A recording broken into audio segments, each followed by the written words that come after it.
Jérémie chapitre 12, nous lisons au moins les 5 premiers versets. Jérémie chapitre 12, nous commençons au verset 1. Il est écrit: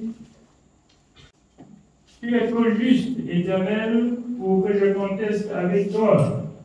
Je veux néanmoins t'adresser la parole sur tes jugements. Pourquoi la voie des méchants est-elle prospère? Alors, Jérémie dit à l'Éternel: Oh, puisque tu es juste, puisqu'il fait ce qu'il me plaît, tu es trop juste pour que je conteste avec toi. Pourquoi la voie des méchants est-elle prospère? Pourquoi la voie des méchants est-elle prospère? C'est-à-dire, les hommes les plus méchants de la planète, ils mangent bien. L'argent, c'est bon. L'or, c'est bien aimé. Nous reconnaissons selon la parole que ça appartient à Dieu. Mais le cœur de l'homme s'est élevé pour ce qui est de la terre. Alors, l'homme de Dieu pose la question à Dieu: pourquoi les méchants prospèrent-ils? Est-ce que c'est la prospérité qui définit la vie d'un enfant de Dieu? Oui, on peut parler de prospérité pour les enfants de Dieu spirituels et non, bien aimés, matériels. Parce que l'Église d'aujourd'hui a oublié la justice de Dieu pour, bien aimés, promettre plutôt pour eux alors la prospérité, le voyage, le ceci, cela. Venez en vous donne. Vous voyez comment, bien aimés, on fait même la publicité des grands hommes de Dieu qui vont venir, pour ceux les voyages, pour ceux qui veulent être guéris, pour ceux qui ont tout pour donner. Mais je vous dis, la vie d'un homme, la vie de celui qui craint l'Éternel, dépend de la parole de l'Éternel qu'il a mis en pratique.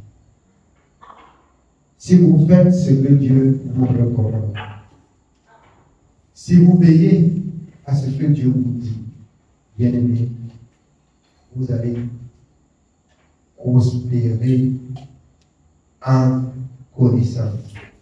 Cherchez le royaume et la justice, et tout ce que les païens recherchent vous serez donné. Je viens encore ce soir pour vous dire, bien aimé, ne désirez pas prospérer en matériel. Si vous avez le Seigneur avec vous, c'est que vous avez le Seigneur et le matériel. Vous avez appris dans le livre de Deutéronome, le Dieu, alors qui a fait le ciel et la terre, il vous a dit, ce qu'il vous demande, c'est d'obéir à sa parole. Les cieux et les cieux, la terre et tout ce qui en fait, lui appartient. Lui appartient. Dans 1 Jean 5, au verset 19, il est dit que le monde tout entier est sous l'empire satanique. Ça veut dire, Dieu, bien-aimé, n'a plus son regard, bien-aimé, sur les choses de ce monde. Parce que les choses de ce monde, toutes les choses de ce monde vont être détruites, déracinées. Quand les disciples posaient la question à savoir la belle table de Jérusalem, à la fin, qu'est-ce que ça deviendra? Le Seigneur dit qu'il ne restera ici rien qui ne sera détruit. Ça veut dire, nous avons appris l'autre jour, bien aimé, ne cherchez, que quoi? Ne vous bousculez pas pour avoir des choses dont la terre et la route peuvent atteindre d'un moment à l'autre. Mais cherchez plutôt la connaissance, la justice. Dans la justice, il y a ton sommeil. Dans la justice, il y a ton repas. Dans la justice, il y a ton repos. Dans la justice, il y a ta protection. Dans la justice, Dieu a mis chaque chose à un côté. Et c'est ça l'ignorance du peuple de Dieu. Jérémie, le prophète, pose la question. Dieu, tu es trop juste, néanmoins, je vais te poser la question, pourquoi le méchant prospère-t-il? Alors, nous allons voir Malachie, le prophète Malachie, il doit aussi s'incliner à cette pensée. Si vous pouvez le prendre de Malachie, chapitre 3, à partir du verset 13.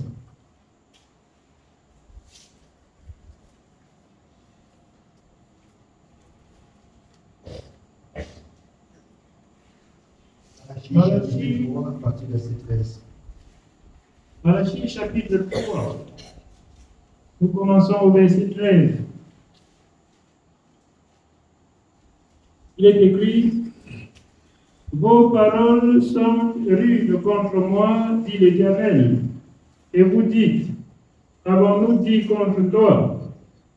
Vous avez dit: c'est en vain que l'on sert Dieu. Écoutez le peuple de Dieu. Le peuple de Dieu dit, on sert Dieu pour rien. Jérémie dit, mais pourquoi alors les méchants prospèrent?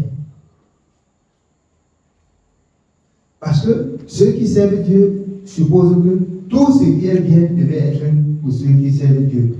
Oubliant ainsi la richesse spirituelle que Dieu a aussi réservée pour ceux qui craignent Dieu.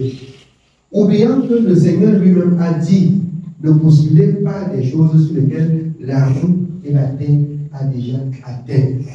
Cherchez plutôt le royaume et la justice. Si vous habitez dans la justice, bien-aimés, je vous assure, toute chose vous accompagnera selon vos besoins. C'est la promesse de la part de l'Éternel. Cherchez à pratiquer la justice.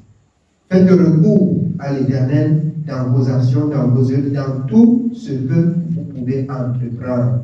Soyez avec Dieu. Oui, bien-aimé. Au verset 14. Vous avez dit: c'est en vain que l'on sert Dieu. Qu'avons-nous gagné à observer ses préceptes et à marcher avec tristesse à cause de l'Éternel des armées? Alors, à marcher avec tristesse tous les jours, qu'est-ce qu'on fait? Alors, on est persécuté, on est troublé. Alors, bien-aimés, ce que nous voulons, nous n'avons pas. Mais Dieu a tout disposé. C'est dans notre ignorance qu'on voit qu'on n'a pas ce qu'on désire. Les persécutions, si on avait aussi bien compris Dieu, je vous dis en toute vérité, il est dit, vous serez haïs de tous à cause de mon nom. De même que Jésus lui-même a été haï. Je vous exhorte, la parole de Dieu que nous écoutons, quand vous écoutez chaque prédicateur, chaque serviteur dans le livre de vie, elle tourne autour de la même chose. La sainteté, la sanctification, la séparation du monde, du péché et la connaissance, la crainte de l'Éternel. Tout tourne autour de la même chose. Si les enfants de Dieu peuvent avoir des oreilles pour comprendre, chaque serviteur qui parle, ça tourne autour de la même chose, la sainteté. La sainteté. C'est ça que Dieu réclame pour ceux qui le craignent. Oui, bien aimé, nous continuons. Nous continuons au verset 15. Maintenant, nous estimons heureux les hautains. Nous estimons heureux les hautains, c'est-à-dire ceux qui n'obéissent pas à Dieu. Nous voyons qu'ils sont heureux. Nous estimons qu'ils sont heureux, mais ils sont malheureux. Ce sont les plus malheureux de la planète. Ce sont les plus malheureux de la planète. C'est parce que vous ne pouvez pas échanger un peu de vie. Sinon, vous verrez ceux que vous pensez qu'ils sont en bon point. Vous verrez qu'ils n'ont pas de sommeil. Vous verrez comment est-ce qu'ils passent le temps. Ils gémissent. Mais quand vous les voyez en journée, vous pouvez dire, oh, le Père, si je pouvais être son enfant. Si je pouvais être l'enfant du Père, si. C'est pas ça?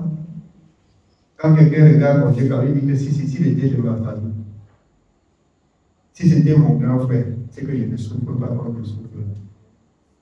Oubliant, de même que Conjéca a un manquement. Ce que tu as, il n'a pas. Ce que tu as, il n'a pas. Ce qu'il a, c'est dans l'ignorance que tu crois que tu n'as pas. Parce que mon peuple, dans Osée 4:6, meurt parce qu'il lui manque de bonté. Alors, la convoitise de l'homme, c'est la convoitise de l'homme qui fait croire et comprendre alors que l'homme n'a rien. Or, le pain quotidien de chaque jour vous suffit. C'est ce que Dieu a dit. Mais quand vous vous levez tous les jours, vous promenez les regards comme ça, vous regardez les hommes riches, c'est-à-dire de votre village, de votre quartier, et vous voyez du coup que vous êtes sorti d'une famille pauvre. Vous regardez directement que vous êtes sorti d'une famille pauvre. La grâce de Dieu, c'est pour tout le monde, mais ce n'est pas tous qui ont accepté. Vous aussi, vous avez reçu la grâce. Vous avez, voyez-vous comme quelqu'un qui a quelque chose que le monde n'a pas. Et protégez cette chose dont vous avez que le monde n'a pas. C'est au jugement, au jour du jugement, que si vous avez persévéré, si vous avez gardé la parole, que vous saurez, bien aimé, que vous aviez l'or précieux. Parce que ce serait la paix éternelle. Les autres ont eu leur part sur la terre. Et ce serait la souffrance éternelle. Oui, bien aimé. Verset 15. Maintenant, nous estimons heureux les audains. Oui, les méchants prospèrent. Oui, ils tentent Dieu et ils échappent. Ils tentent Dieu et ils échappent. Ils tentent Dieu et ils échappent. Comment tenter Dieu? Ils font leur semblant d'aimer Dieu. Ce sont eux qui construisent même les églises dans vos villages. C'est pas ça? Mais le service de Dieu n'est pas le bienvenu chez nous. Ce sont eux qui tuent. Et on voit seulement qu'ils vivent. Dieu a laissé le temps à tout homme de se repentir. C'est pourquoi Moïse a dit qu'il est miséricordieux. C'est pourquoi Moïse a dit qu'il est compatissant. C'est pourquoi Moïse a dit qu'il est lent à la colère. Et il appelle tout le peuple à la repentance. Voilà la volonté de l'Éternel. Si Dieu avait voulu nous traiter selon la grandeur, selon nos iniquités, je ne crois pas que quelqu'un d'entre nous serait ici. Nous avons passé, je dis, si j'ai fait une quinzaine d'années dans la maison de Dieu, et qu'aujourd'hui j'ai une quarantaine d'années, qu'est-ce que j'ai fait de bien à Dieu? Le reste du temps, j'étais où? Le reste du temps, j'étais dans le monde plongé dans mes péchés. Je dis cela pour ceux qui entrent à l'église. Oh, j'ai déjà fait 3 ans, j'ai déjà fait 4 ans. Pourquoi Dieu ne me bénit pas? Pourquoi je fais ça? Alors, il y a ceux qui entrent dans la maison de Dieu pour les bénédictions physiques. Mais je préfère la bénédiction spirituelle. C'est pour ça que j'ai toujours demandé à Dieu d'ouvrir mon esprit pour que je comprenne la parole. Ma priorité n'est pas avoir le bien matériel. Or, si vous avez le bien spirituel, sans doute, le bien matériel est attaché à vous, selon Deutéronome 12. Le bien matériel est attaché à vous. Et c'est ça que les enfants de Dieu ignorent en ce temps de la fin. C'est Dieu qui a tout créé. Il suffit de l'obéir. Et il dispose de ce qui est nécessaire pour vous. Oui, bien sûr. Au verset 16. Alors, ceux qui craignent l'Éternel se parlaient l'un à l'autre. L'Éternel fut attentif et il écouta. Et un livre de souvenirs fut écrit devant lui pour ceux qui craignent l'Éternel et qui honorent son nom. Un livre de souvenirs fut écrit devant Dieu pour ceux qui craignent et qui observent ses voies. Je note dès à présent votre conduite. Bien-aimé, pour vous juger et vous donner la vie éternelle, si vous avez persévéré jusqu'à la fin selon sa parole dans le livre de Matthieu. Et vous note dans ce livre de souvenirs. Et c'est ce livre-là qu'au jour-là, on doit ouvrir. Pour dire vos actions. Oui.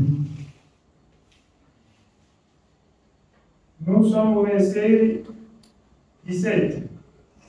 Ils seront à moi, dit l'Éternel des armées, ils m'appartiendront au jour que je prépare. J'aurai compassion d'eux comme un homme a compassion de son fils qui le sert.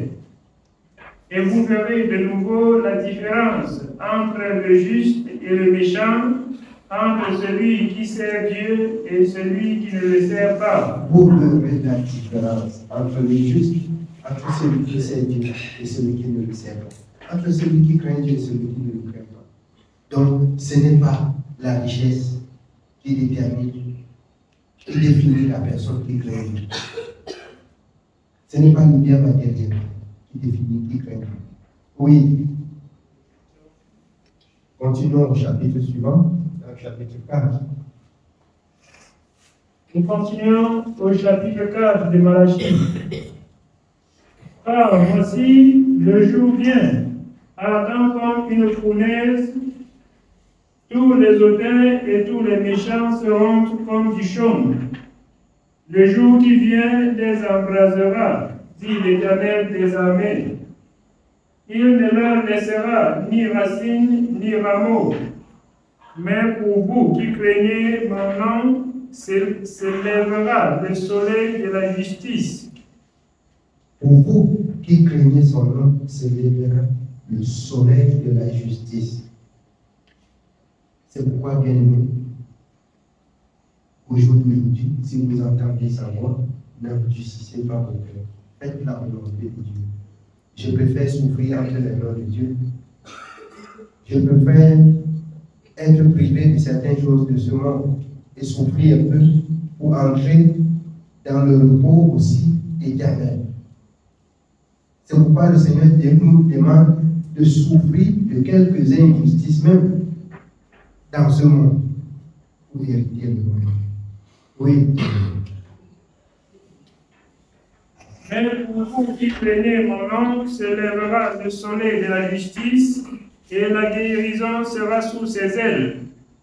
Vous sortirez et vous sauterez comme les veaux d'une étable, et vous foulerez les méchants, car ils seront comme de la cendre sous la plante de vos pieds, au jour que je prépare, dit l'Éternel des armées. Il y a un jour que je prépare. Le jour n'est pas encore arrivé. Travaillez pour que ce jour ne vous surprenne pas, conformément à la parole de Dieu dans le livre de Matthieu 24. Dans le livre des Texans ici. Travaillez pour que ce jour ne vous surprenne pas. Oui. Souvenez-vous de la loi de Moïse, mon serviteur, auquel j'ai prescrit en Horeb pour tout Israël des préceptes et des ordonnances. Voici, je vous enverrai Élie, le prophète, avant que le jour de l'Éternel arrive, ce jour grand et redoutable. Il ramènera le cœur des pères à leurs enfants et le cœur des enfants à leurs pères, de peur que je ne vienne frapper le pays d'interdit. Amen. Alors, c'est le message de ce soir que le Seigneur nous bénisse et qui vous apporte la grâce d'élever d'être ce que sa parole est. Amen.